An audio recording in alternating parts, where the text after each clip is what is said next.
Welcome to If Then Friday, April 2026 new releases.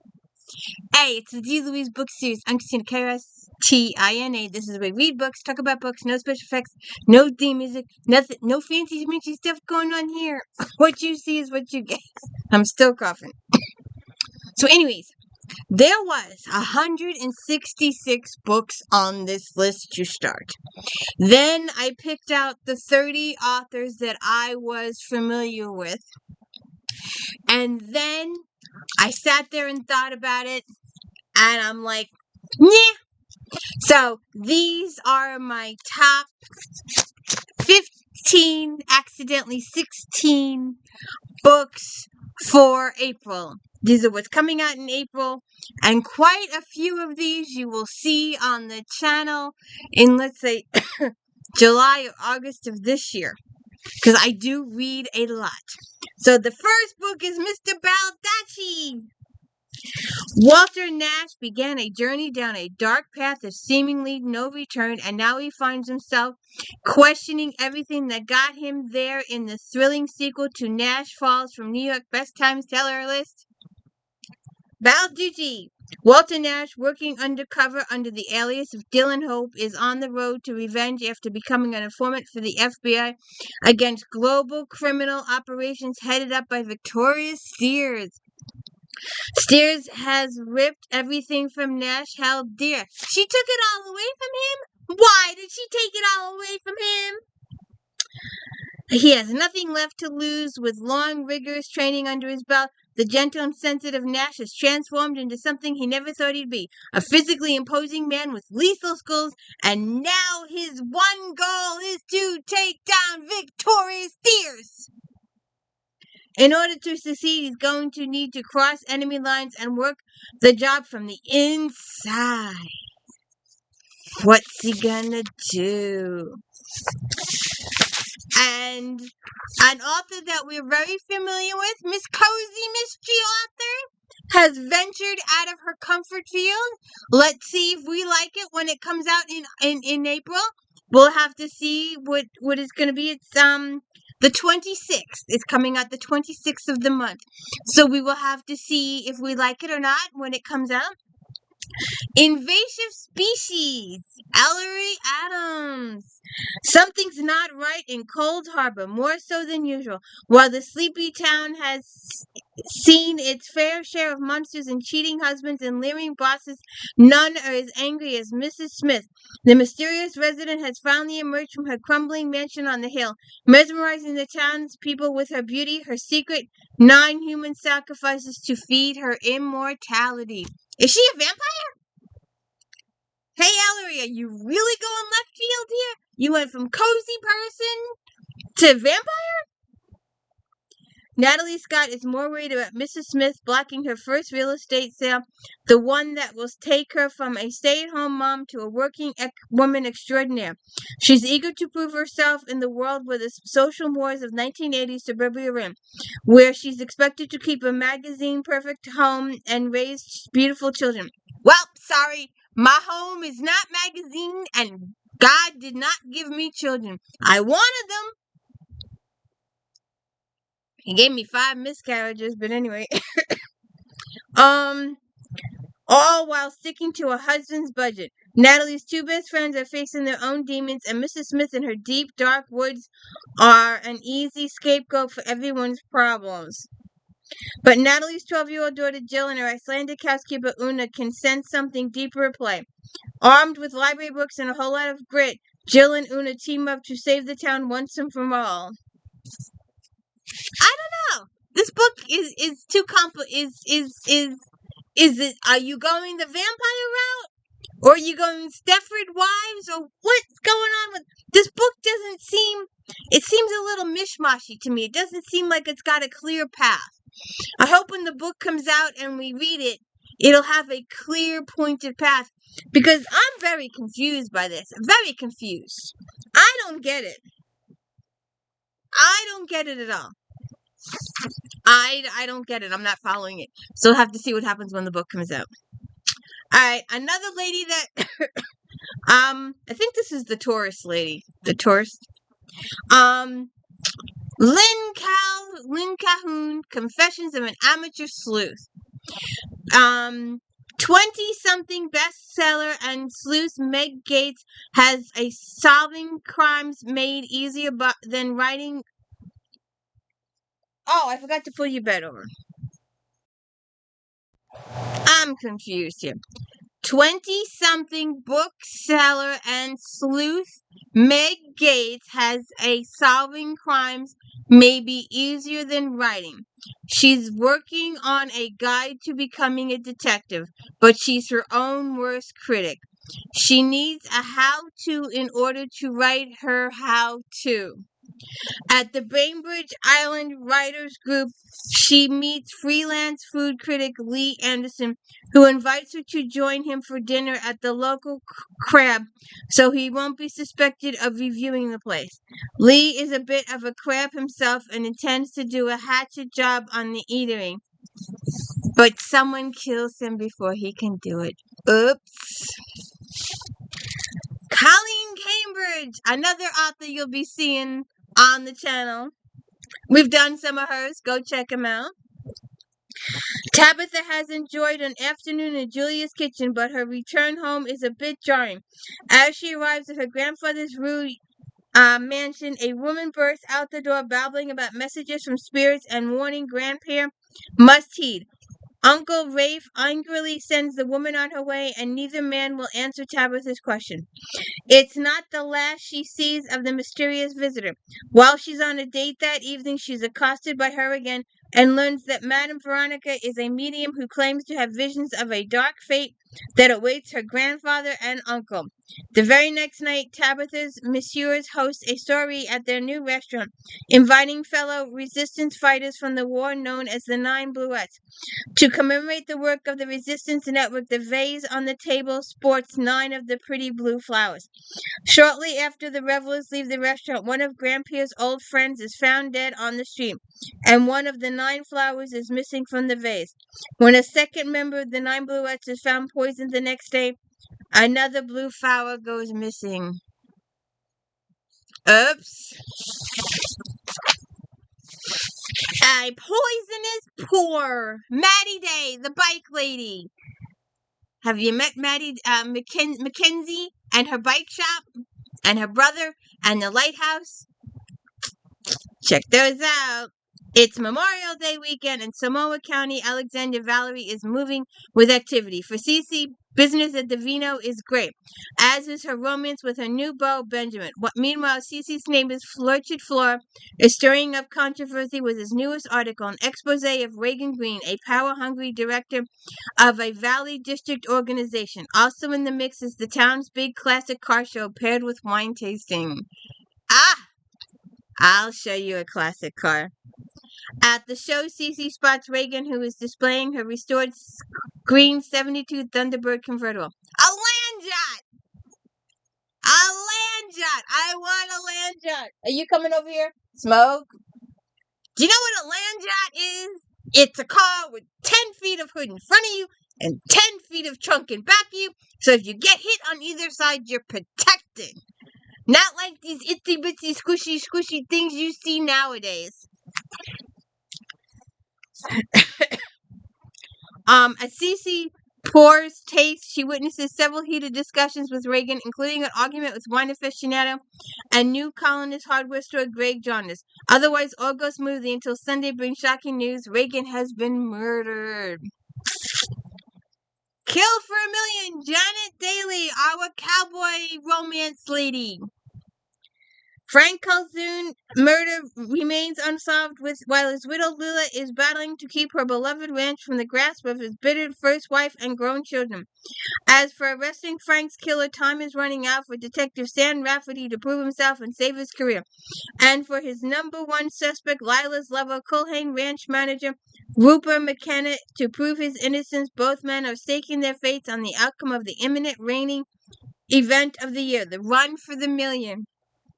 Roper's dream of riding in Run for a Million is finally coming true, and for his struggling family, the $1 million prize will mean everything. He'll be competing on Borrowed Stallion Fire Dance with Lila's legendary stallion 1 in a Million as one of his backups. For now, only winning matters, but suddenly even that is in jeopardy. On the road, a huge semi almost sideswipes Roper's car and horse trailer. He manages to save the rig from rolling, but the horses are severely shaken. Was it an accident or was it sabotage? We have to wait. April 28th, the book comes out. Ah, Sarah Graves. Hi, Sarah. Death by Chocolate Ladyfingers. Oh, we'll have to bring this book up for Valentine's Day next year or Halloween. Chocolate! I just gave my friend's family doesn't give each other gifts for their holidays and birthdays. They give each other food. And she wanted chocolate. So that's what I gave her for her birthday. I gave her chocolate. As the sun sets on summer in Eastport, local celebrations are in full swing, and Jake and Ellie have their hands full supplying the most decadent of desserts for extended family gatherings, class reunions, and other catered events.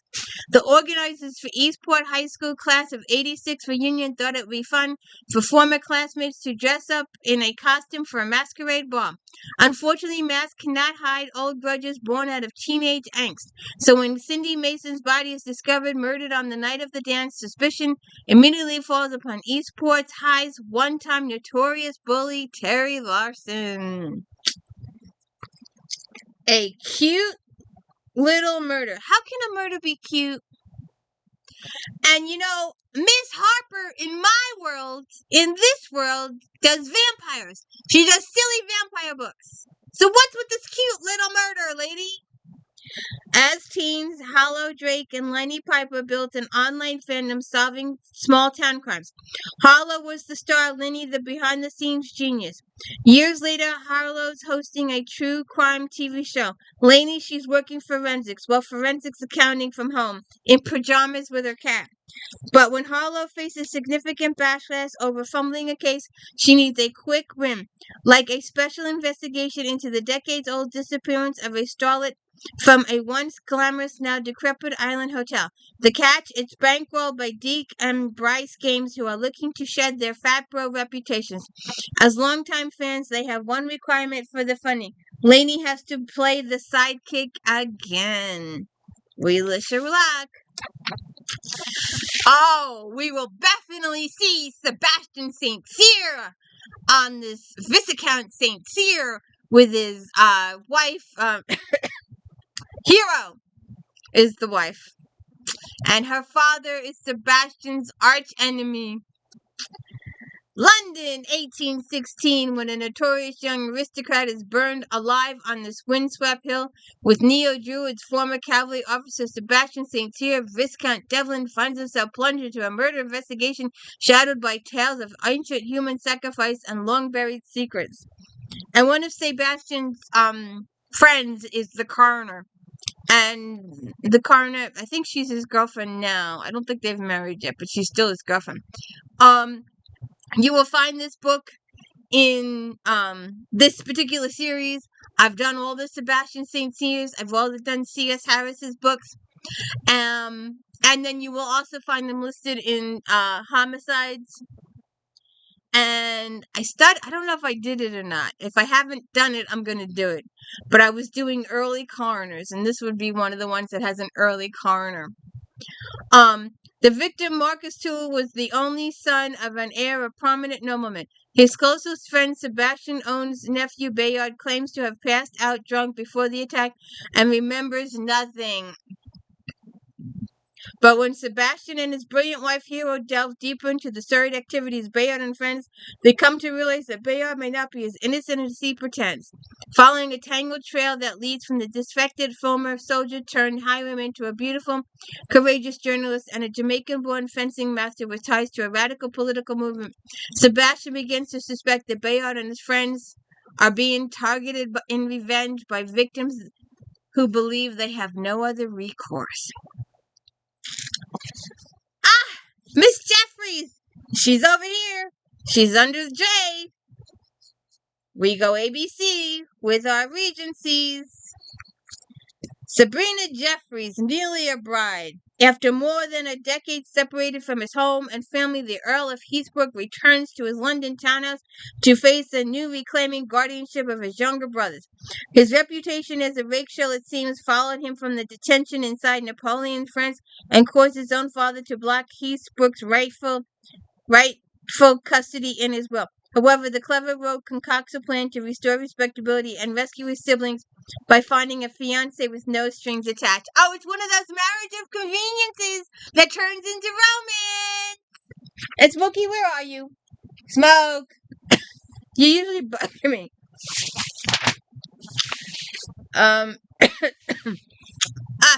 Another lady for Valentine's or Halloween. Cozy Mystery. Nancy Coco. Some like it fudgy. As a gesture of goodwill, Allie is bringing a tray of assorted fudge to her new husband's ex-wife, Melanie. But she finds Melanie's body on the floor of her photography studio where a remote-controlled camera keeps snapping pictures after picture. In one, she's alive, and the next, she's dead. While Rowan Giles, another visitor to the shop, shatters nervously and incessantly, Allie dials the police, though encourages her husband to leave the case to another officer. Several unidentified people were leaving when she arrived on the scene. Nevertheless, Rowan is the top suspect thanks to the one thing she didn't talk about, her bitter relationship with Melanie. Mischievini. The Thread. Cozy Mystery Threads. I think it was thread or knitting. Cozy Mystery Knitting. Check that out. It's an If Then. D. Louise book series If Then. There's over 100 of them now.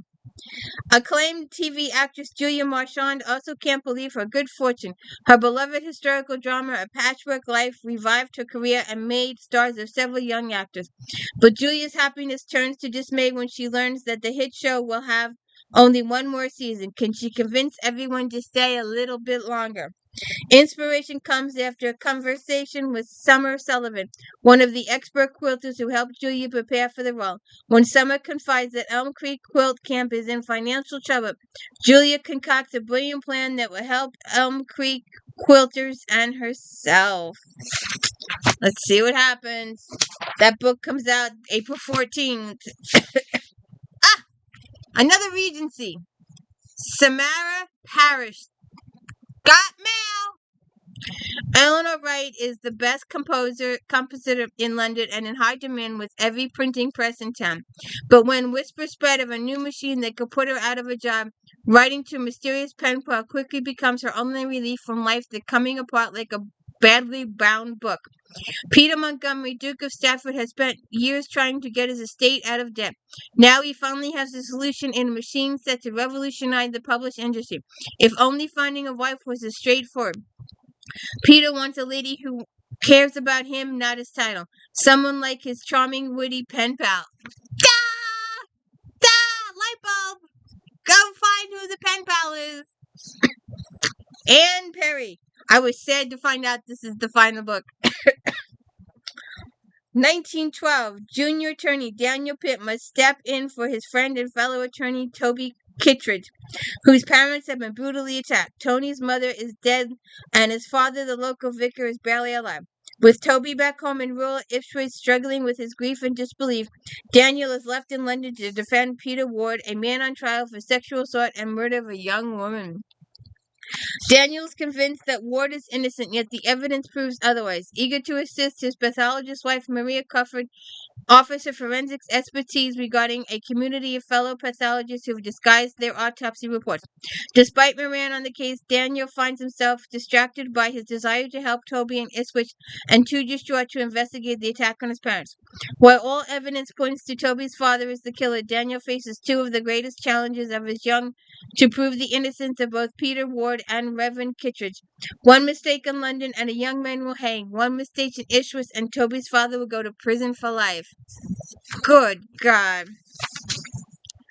John Sanford. I'm gathering these books and we're going to do the whole series. Leonard Summers, not his real name, is on the run. A former high-ranking Russian intelligence officer who defected to the U.S. after providing critical information about Russian spies and U.S. government service. Leonardo, his wife Martha, and his son have spent the past year holed up in a CIA facility near Washington. After the CIA makes a deal with the U.S. Marshal Service Witness Protection Program, Leonardo's family is transported to Minneapolis. The plan is to hide them in a wooded Minneapolis suburb that resembles their former home in Dhaka near Moscow. The Summers are received at their destination by Lucas Davenport and fellow Marshal Shelley White. Unbeknownst to them, the Witness Protection Program has been attacked by a Russian hit team. Oh, God, go figure there. And our final book, Murder in Mary Lee Bone, Emily Sullivan. The world is changing at the dawn of the 20th century, but respectable English families still dread a public scandal. So Minnie agrees to accompany her reckless sister Delia for a one night on the town with her bohemian friends. The evening involves a raucous house party, a visit to a fortune teller, and an encounter with a flirtatious baron. But none of that unsettles Mimi more than running into Stephen Dorian, her former employer in Corfu, who stirs up mixed emotions of resentment and attraction. Soon after, Dahlia discovers the body of a rumored beau in his own home, and Minnie insists on playing by the rules and informing the police. After fleeing the scene, could suggest Delia is guilty of more than improper late-night rendezvous. And we'll see what happens. So those are your 16 new releases for April 2026, narrowed down from a list of 166, narrowed down from 30 authors that I recognized and familiar with. I could have done 30, but I decided to keep it to the 16. I hope that works for you. Don't forget to check out JD Robb. We're reading the entire series every Saturday. Eve Dallas is a lieutenant in the New York City Police and Security Department. Rourke is her husband. Peabody is her partner. McNabb is her real-life partner, but he's also a detective in EDD, the Electronic Division. Feeney is her mentor. He's captain of EDD now. Whitney's the boss. Mira's the shrink. Somerset's the major domo. We got Nadine, we got Mavis, we got Leonardo. Check it out every Saturday. Don't forget the unboxing on Sunday. If then Fridays, if you like this book, then if you like Mike That Like book. And Voyager recaps every single Friday. And if you haven't checked out Next Generation recaps, go check those out. Don't forget Flashback Monday. We are doing 2017 new releases. And if you haven't seen the original Flashback Mondays Romantic Times Book Review magazine, please go check those out. I love that magazine, and I'm sorry it went out of business in 2016. It did a couple electronic issues after that, but then it caved. Have a good one.